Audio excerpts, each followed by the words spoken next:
नमस्कार जय जगन्नाथ। भगवान को कृपाରୁ ସମସ୍ତେ ଭଲରେ ରୁହନ୍ତୁ। ମୁଁ ବି ଭଲରେ ଅଛି। ଆଜି ତ ଟାଇମ୍ ଆସିକି 9ଟା ହେଇଗଲାଣି। ମୁଁ ସକାଳୁ ରୋଷେଇବାସ ସାରି ଦୋକାନୀ ବାବୁଙ୍କ ପାଇଁ ଖାଇବା ରେଡ଼ି କରି ସିଏ ପଳେଇଲେଣି ତାଙ୍କ ଡ୍ୟୁଟି। ତାଙ୍କ ପାଇଁ ଭାତ ରାନ୍ଧିଥିଲି, ଡାଲି କରିଥିଲି, ସାଧା ଡାଲି କରିଥିଲି ଆଉ ମିକ୍ସ ଭଜା ଗୋଟେ କରିଦେଇଥିଲି। ସେ ନେଇକି ଯାଇଥିଲେ। ଡାଲମା କରିଦେଇଥାନ୍ତି ଏକାଠି, ସିଏ ତ ସାରୁ ଫାରୁ ଡାଲିରେ ପଡ଼ିଲେ ଡାଲମାରେ ପଡ଼ିଲେ ଖାଆନ୍ତିନି। ତାପରେ ଆମ ବାପାଙ୍କୁ କିନ୍ତୁ ସାରୁ ଫାରୁ ନ ପଡ଼ିଥିଲେ ଭଲ ଲାଗେନି। ଯେହେତୁ ମୁଁ କହିଲି ହଉ ତାଙ୍କ ପାଇଁ ତ ଏକୁଟିଆ କରୁଛି, ତାଙ୍କ ପାଇଁ ଖାଲି ସାଧା ଡାଲି ଟିକେ କରିଦେଇଥିଲି। ସେ ନେଇକି ଯାଇଥିଲେ ସାଧା ଡାଲି ଭଜା ନେଇକି ଯାଇଥିଲେ।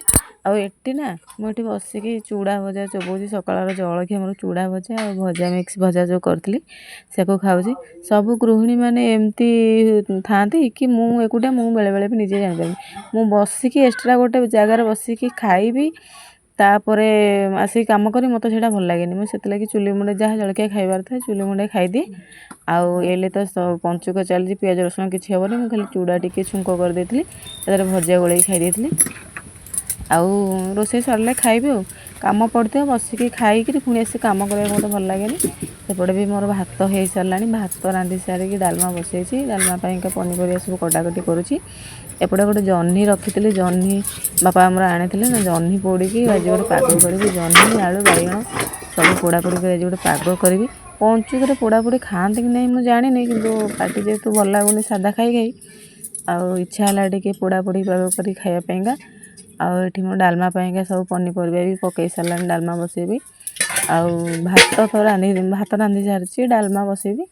ତାପରେ ଡାଲମାଟା ହେଇଗଲେ ମିକ୍ସ ଭଜା ତ ଗୋଟେ ଅଛି। ଆଉ ଭାବୁଛି ଆଉ କିଛି କରିବିନି ବୋଲି, ଯେହେତୁ ଘରେ ଆମେ ଅଳ୍ପ ଲୋକ, ଆଉ କ'ଣ କରିବି 10ଟା କରିବି। ସେଇ ସାଧାରେ ତ ଯାହା ବିନା ପିଆଜ ରସୁଣ ତ ଯାହା ହେବ, ଆଉ କିଛି ତ ପିଆଜ ରସୁଣ ପଡ଼ିବାର ନାହିଁ। ଏଠି ହଳଦୀ ପ୍ୟାକେଟଟା କେଉଁ ଦିନଠୁ ଆସିଲାଣି, ମୁଁ କାଟିକି ଡବାରେ ଭରିବି ବୋଲି ମୋର ମନେ ପଡ଼ୁନଥିଲା। ଆଜି ଡାଲମାରେ ପକାଇବା ପାଇଁକା ହଳଦୀ ପ୍ୟାକେଟଟା ଖୋଲିଦେଲି। ଆଉ ଡାଲମା ସରିଲେ କ'ଣ ଆଉ ଯଦି ହେବ ଟାଇମ୍ କରିବି, ନହେଲେ ସେପଟେ ବି ସମସ୍ତେ ଖାଇବା ପାଇଁକା ବ୍ୟସ୍ତ ହେବେ। ଟାଇମ୍ ଆସିକି ଗୋଟେ ହେଇଯିବ, ବ୍ୟସ୍ତ ହେବେ। ସେଥିଲାଗି ଡାଲମା ତ ଖାଲି ଅଦାରେ ଯାହା ଛୁଙ୍କ ହେବ, ଆଉ କିଛି ନାହିଁ। ଆଉ ପିଆଜ ରସୁଣ ତ ଏସବୁ କିଛି ପଡ଼ିବନି, ହେଲେ ଅଦା ଟିକେ ଛେଚିକି ପକାଇଦେବୁ। ସାଧା ଯେହେତୁ ପଞ୍ଚୁକ, ସାଧା ଖାଇ ଖାଇ ବିରକ୍ତ ଲାଗିଲାଣି। ଆଉ ନ ଖାଇଲେ ବି ନ ହେଉଛି। ସମସ୍ତେ କୁହନ୍ତି ପଞ୍ଚୁକରେ ଆଇଁଷ ଖାଇବନି, କାର୍ତ୍ତିକ ମାସ ଯାକ ଆଇଁଷ ଖାଇବନି। ହଁ ଠିକ୍ କଥା, କିନ୍ତୁ ଆଇଁଷ ପ୍ରକୃତରେ ଯେଉଁମାନେ ଖାଉଛନ୍ତି ହିଁ ଆଇଁଷ ଖାଇବାଟା ହିଁ ଭୁଲ। କାରଣ 11 ମାସ ଯାକ ତ ବାଡ଼ି ପିଟି କରି ଖାଇବ ଆଇଁଷ, ଗୋଟେ ମାସ ଛାଡ଼ିଦେଲେ କ'ଣ ପୁଣ୍ୟ ହେଇଯିବ କି? ଯେହେତୁ ସଂସାରରେ ଏଇଟା ନିୟମ, ସମସ୍ତେ କରୁଛନ୍ତି, ଆମେ ବି କରୁଛୁ। ଆଉ ପାପ କେତେ ପୁଣ୍ୟ କେତେ ସେ ଭଗବାନ ଜାଣିଥିବେ। ଆମେ ପାପ କରୁଛୁ କି ପୁଣ୍ୟ କରୁଛୁ। ମୋ ମତରେ ନା, ପାପ କେଉଁଟାକୁ କୁହାଯାଏ, ମୋତେ ଲାଗେ ଖାଲି ଆଇଁଷ ଖାଇଦେଲେ ମାନେ ପାପ ହେଇଯାଏନି। ଆହୁରି ବହୁତ କିଛି କାମ ଅଛି ଯେଉଁଟା ମଣିଷ କରୁଛି, ସେଇଟା ହିଁ ପାପ। ମଣିଷକୁ ମଣିଷ ଭଳି ନ ଦେଖିବା, ତାପରେ ବାପା ମାଆଙ୍କୁ ହତାଦାର କରିବା, ସେଇଟା କ'ଣ ପାପ ନୁହେଁ?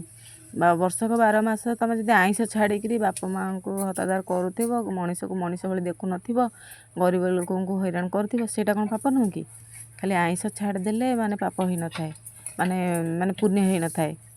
ଖାଲି ମଣିଷକୁ ମଣିଷ ଭଳିଆ ଦେଖିଥିବା ଦରକାର। ମଣିଷ ଭିତରେ ମାନବିକତା ହେଇଠି ଥିବା, ମୋତେ ଲାଗେ ସେଇଟା ହିଁ ପୁଣ୍ୟ। ଆଉ ଭଗବାନ ଯେହେତୁ ମଣିଷ ଜନ୍ମ ଦେଇଛନ୍ତି, ଆମେ ପାପ ପୁଣ୍ୟ ତ ସମସ୍ତେ କରୁଛନ୍ତି। ମୁଁ ତ ସେଥିରେ ବି ସାମିଲ। ମୁଁ କେତେ ପୁଣ୍ୟ କରିଛି କ'ଣ କରିଛି ମୁଁ ତ ସେଇଟା ଜାଣିନି, ତଥାପି ଲୋକ କରୁଛନ୍ତି।